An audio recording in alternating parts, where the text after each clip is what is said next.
ఒక్కసారి కొమ్మూరి గోల్డ్ కి కాల్ చేయండి. తాకట్లో ఉన్న మీ బంగారాన్ని విడిపించి మార్కెట్ ప్రైస్ కి వాళ్ళు కొనుక్కుని మిగతా డబ్బులు మీకు ఇచ్చేస్తారు. నమస్తే, వెల్కమ్ టు మనం టీవీ. ప్రస్తుతం అనలిస్ట్ కట్టా కార్తీక్ ఉన్నారు, నాతో మాట్లాడదాం. కార్తీక్ గారు నమస్తే అండి. కార్తీక్ గారు, ఆంధ్రప్రదేశ్లో ప్రస్తుతం బిఆర్ నాయుడు గారి వ్యవహారం వైసీపీ సోషల్ మీడియాలో విపరీతంగా ట్రోల్ చేస్తూ ఉన్నారు. ఎవరైతే పలానా మహిళతో సన్నిహితంగా ఉందని చెప్పి ఈ ఇందులేఖ కావచ్చు, రేణుక కావచ్చు, సో వీళ్ళు కేసులు కూడా పెట్టే పరిస్థితికి వచ్చింది. అంటే ఎందుకు ఇంత రచ్చ చేస్తున్నారు? పర్సనల్ విషయాలని ఈ విధంగా ఎందుకు చేస్తూ ఉన్నారు? ఏమంటారు మీరు? నీ మీద ఒక లేఖ వచ్చిందబ్బా, మీ మేనేజ్మెంట్కి రాశారు. ఒక అమ్మాయి రాసింది. ఒక అమ్మాయిని లైంగికంగా వేధించావంట, ఇబ్బంది పెట్టావంట, నీ నుంచి రక్షణ కావాలని ఆ అమ్మాయి రాసింది. ఈ లేఖ నేను బయట పెడుతున్నా. నీ మీద రాసిన లేఖ. ఏం సమాధానం చెప్తావు? అంటే నువ్వు అడిగిన దానికి సమాధానం నా దగ్గర లేనప్పుడు నిన్ను ఇబ్బంది పెట్టాలి. నువ్వు నన్ను అడుగుతున్నావు ఒక క్వశ్చన్, దాని దగ్గర నాకు సమాధానం లేదు. సమాధానం లేనప్పుడు సమాధానం లేదో నేను ఒప్పుకోవడానికి సిద్ధంగా లేను. నీ మీద దాడి చేయాలి. ఇప్పుడు జరుగుతుంది అదే. ఇప్పుడు నిజానికి నీ మీద ఒక లేఖ రాసిందని నేను చూపిస్తున్నాను. ఈ లేఖ ఎవరు అంటే ఒక అమ్మాయి మీ మేనేజ్మెంట్కి రాసింది. బయట పెట్టాల్సింది ఎవరు? అయితే ఆ అమ్మాయి అన్నా బయట పెట్టాలి, లేదు మీ మేనేజ్మెంట్ అన్నా బయట పెట్టాలి. కానీ మధ్యలో నేనెవరు బయట పెట్టడానికి? ఇప్పుడు నేనంటాను ఇది నిజానికి వైట్ పేపర్ మాత్రమే. దీని మీద భూమన కరుణాకర్ రెడ్డి గారి గురించి ఒక విషయాన్ని రాసి, ఒక అమ్మాయి రాసినట్టుగా జగన్మోహన్ రెడ్డి గారికి కంప్లైంట్, అంటే ఒక అమ్మాయి జగన్మోహన్ రెడ్డి గారికి లేఖ రాసింది అనేది నేను రాస్తా. ఒక అమ్మాయి పేరు పెట్టి రాస్తా. చూసారా, భూమన కరుణాకర్ రెడ్డి గారి నిజస్వరూపం ఇది. ఒక అమ్మాయి ఆయన మీద కంప్లైంట్ చేస్తూ జగన్మోహన్ రెడ్డి గారికి లేఖ రాసింది అని చెప్పేసి అంట. కరెక్ట్ అనేది కాదు కదా. ఒకవేళ నిజంగానే ఒక అమ్మాయి భూమన కరుణాకర్ రెడ్డి గారి మీద కంప్లైంట్ చేస్తూ జగన్మోహన్ రెడ్డి గారికి లేఖ రాస్తే ఆ లేఖ బయట పెట్టాల్సింది ఎవరు? అయితే జగన్మోహన్ రెడ్డి గారు, లేదా అమ్మాయి. మధ్యలో నేనెవరు? ఇక్కడ నేను అడుగుతున్నా, డైరెక్ట్గా అడుగుతున్నా. మధ్యలో భూమన కరుణాకర్ రెడ్డి ఎవరు? ఇందులేకైనా రేణుకైనా పేరు ఏదైనా సరే వాళ్ళని బిఆర్ నాయుడు గారు వేధించి ఉండుంటే ఎవరు చెప్పాలి? వాళ్ళు చెప్పాలి.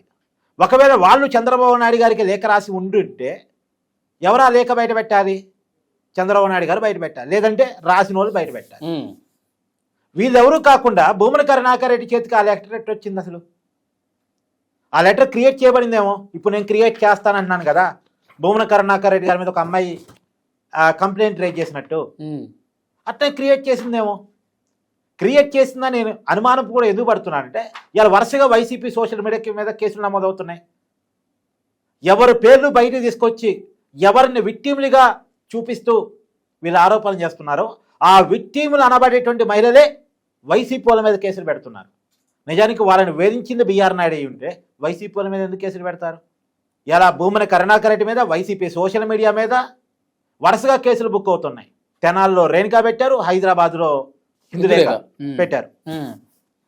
అంటే వైసీపీ చేస్తుంది తప్పుడు ప్రచారం అని. ఇంకా ఇంతకంటే ఏం కావాలి? ఇంతకంటే ఆధారం ఏం కావాలి? అంటే ఏం లేదు, తిరుమల తిరుపతి దేవస్థానంలో నకిలీ నెయ్యి వ్యవహారం బట్టబయలైపోయిన తర్వాత అందులోనూ స్ట్రైట్గా బిఆర్ నాయుడు గారు అడుగుతున్నారు. ఏమని అడుగుతున్నారు? అసలు హిందూ ధర్మం మీద ఏమాత్రం నమ్మకం లేని ఒక రాడికల్ స్టూడెంట్ యూనియన్ లీడర్, నాస్తికుడు, పైనుంది నల్లరాయి, దాన్ని చెప్తూ కొడితే ఏమవుద్ది అని అడిగిన అతన్ని రాజశేఖర రెడ్డి ఒకసారి, జగన్మోహన్ రెడ్డి మరొకసారి తిరుమల తిరుపతి దేవస్థానం చైర్మన్గా ఎందుకు నియమించారు అని అడుగుతున్నారు. దానికి సమాధానం చెప్పమనండి. సుబ్రహ్మణ్య రెడ్డి భూమన కరుణాకర్ రెడ్డి సోదరుడు, ఇప్పటికీ నాస్తికుడు, లేదో క్రిస్టియన్ ఐడియాలజీని నమ్మే వ్యక్తి. అతన్ని తీసుకొచ్చి తిరుమల తిరుపతి దేవస్థానం అర్చకులకి లేదా ఉద్యోగులకి ట్రైనింగ్ ఇచ్చే అధికారికి ఎలా నియమించారు అని బిఆర్ నాయుడు గారు అడుగుతున్నారు. దానికి సమాధానం చెప్పండి. తిరుమల తిరుపతి దేవస్థానం నిబంధనలు మార్చి నీ పాల సేకరణ కెపాసిటీ లేని బోలేబాబా డైరీకి ఎందుకు నెయ్యి టెండర్ ఒప్పచెప్పారు అని బిఆర్ నాయుడు గారు అడుగుతున్నారు. దానికి సమాధానం చెప్పండి. 68 లక్షల కేజీల రసాయన మిశ్రమాన్ని బోలేబాబా గారు పంపిస్తే దాన్ని వాడు 20 కోట్ల లడ్డూలు తయారు చేశారు అని సిట్ ఛార్జ్షీట్లో పేర్కొంది. నా కవిత్వం కాదు అది. చూసారా మీరు సిట్? మరి దానికి సమాధానం చెప్పండి. ఒకవైపు హిందువుల ఆరోగ్యాల మీద, ఇంకోవైపు హిందువుల మనోభావాల మీద ఆట ఆడుకున్నారు. దానికి సమాధానం చెప్పండి. 72,000 దొంగతనం చేసిన వ్యక్తితోటి 40 కోట్ల ఆస్తి రాపించుకున్నారు. అతని దగ్గర అన్ని కోట్ల రూపాయల ఆస్తి ఎక్కడి నుంచి వచ్చిందో సమాధానం చెప్పండి. ఆ దొంగతోటి తిరుమల దేవస్థానం నిబంధనలు పక్కన పెట్టి మరి రాజీ పడాల్సిన అవసరం ఎందుకు వచ్చిందో దానికి సమాధానం చెప్పండి. పరకామణి చోరీ జగన్మోహన్ రెడ్డి గారికి ఎలా చిన్న చోరీగా కనపడిందో దానికి సమాధానం చెప్పండి. వీరికి సమాధానాలు లేనప్పుడు ఏం చేయి, సమాధానాలు అడుగుతున్న వాళ్ళని, ప్రశ్నిస్తున్న వాళ్ళ మీద బురద జల్లాలి. ఇప్పుడు నేను మొదట్లో అన్నాను కదా, నీ మీద ఒక లేఖ వచ్చిందని చెప్పేసి. అంటే మన్ని ఒక క్వశ్చన్ అడుగుతున్నప్పుడు దానికి మన దగ్గర సమాధానం లేనప్పుడు అవతలోడి మీద బురద వేయాలి. ఇప్పుడు నీ మీద బురద చేశాను అనుకో, లేదండి నేను ఏ అమ్మాయిని వేధించలేదు, నువ్వు చెప్పుకోవాలి. ఇక నువ్వు అంటే నన్ను అడగటం డైవర్ట్ అయిపోయింది, నన్ను అడగలేవు. ఇక నిన్ను నువ్వు కవర్ చేసుకోవటం, నిన్ను నువ్వు డిపెండ్ చేసుకోవటం, నువ్వు బిజీ అయిపోతావు. నిన్ను డిఫెన్స్లోకి నెట్టాలి నేను ఇప్పుడు. నువ్వు నీ కంటిన బురదను కడుక్కునే పనిలో, నీ కంటిన మరకని కడుక్కునే పనిలో, నీ నిజాయితీ నిరూపించుకునే పనిలో నువ్వు పడాలి. అసలు నేను అడుగుతానబ్బా, బిఆర్ నాయుడు గారి మీద ఒక అమ్మాయి కంప్లైంట్ చేయదలుచుకుంటే పోలీస్ స్టేషన్లో ఇవాళ కంప్లైంట్ చేశారు కదా రాయదుర్గంలో, ఇందులో కానీ అమ్మాయి కంప్లైంట్ పెట్టింది కదా, అలాగే బిఆర్ నాయుడు గారి మీద కంప్లైంట్ పెట్టి ఉండేదేమో. ఇప్పుడన్నా టీడీపీ గవర్నమెంట్, ఇక్కడ రేవంత్ రెడ్డి గవర్నమెంట్ ఉంది, మొన్నటిదాకా వైసీపీ గవర్నమెంట్ అక్కడ, కేసీఆర్ గవర్నమెంట్ ఇక్కడ ఉంది కదా, కంప్లైంట్ పెట్టి ఉండేదేమో. ఇవన్నీ చంద్రబాబు నాయుడు గారు ఆపోజిట్ గవర్నమెంట్సే కదా, కంప్లైంట్ పెట్టి ఉండేదేమో. లేదు ఆ రేణుకా అనే అమ్మాయి ఆ రోజుల్లో అక్కడ కంప్లైంట్ పెట్టి ఉండేదేమో వైసీపీ గవర్నమెంట్. వీళ్ళు ఏమైనా జట్పానీని వేధించినట్టు వేధించారా? వేధించిన చరిత్ర ఎవరిది? ముంబైకి సంబంధించిన ఒక హీరోయిన్ ఆ మీడియా ముందుకు వచ్చి మాట్లాడింది, నన్ను వేధించింది వైసీపీ గవర్నమెంట్ అని.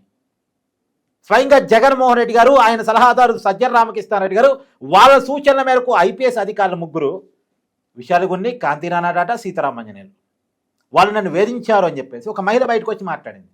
ఇప్పుడు నువ్వు మీడియాలో జర్నలిస్ట్ ఉన్నావు, సహజంగా మనం చేసే పని ఏంది, ఒక మహిళ బయటకు వచ్చి మాట్లాడితే ఆ మహిళకి సపోర్ట్గా మనం నిలుస్తాం. కానీ మనగా ఒకటి క్రియేట్ చేసుకుంటావా? మనగా వాళ్ళు వ్యక్తిగత రూముల్లో ఏం వీడియోలు చేశారు, ఒకరినొకరు ఏమన్నా పట్టుకున్నారా లేక అగ్గులు చేసుకున్నారా అనేటువంటిది మనం ఏమైనా చూస్తాం? మనకు అవసరం అది? మన డ్యూటీ అది.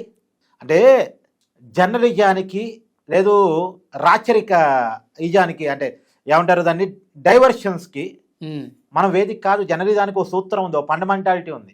ఈవెన్ నాయకత్వాన్ని, రాజకీయ నాయకత్వాన్ని కూడా ఉంటుంది. రాజకీయ నాయకులు అయినా సరే ఎవరినో ఒక వ్యక్తి వచ్చి మాట్లాడితే వాళ్ళకి అండగా ఉండాలి, వాళ్ళకి మద్దతుగా ఉండాలి, తప్పులేదు. ఇలా ఒక మహిళ వచ్చేసి బిఆర్ నాయుడు గారికి వ్యతిరేకంగా కంప్లైంట్ చేసి ఉంటే, లేదు బయటకు వచ్చి మీడియాతో మాట్లాడి ఉంటే, మీకు మేము అండగా ఉన్నామమ్మా అని చెప్తే తప్పులేదు.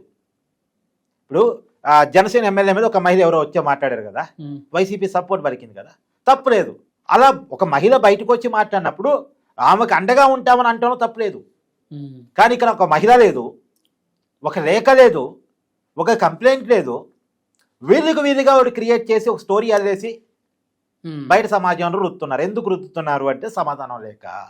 తప్పు చేసి దొరికిపోయి తప్పించుకోవటానికి తిప్పలు పడుతున్నారు. ఇది clear, it's very clear. Correct points లేవనెత్తారు కటాకర్తి గారు. మరి దీనికి వైసీపీ సోషల్ మీడియా విభాగాలు ఎలా రెస్పాండ్ అవుతాయి ఏంటన్నది కూడా చూద్దాం. Thank you very much.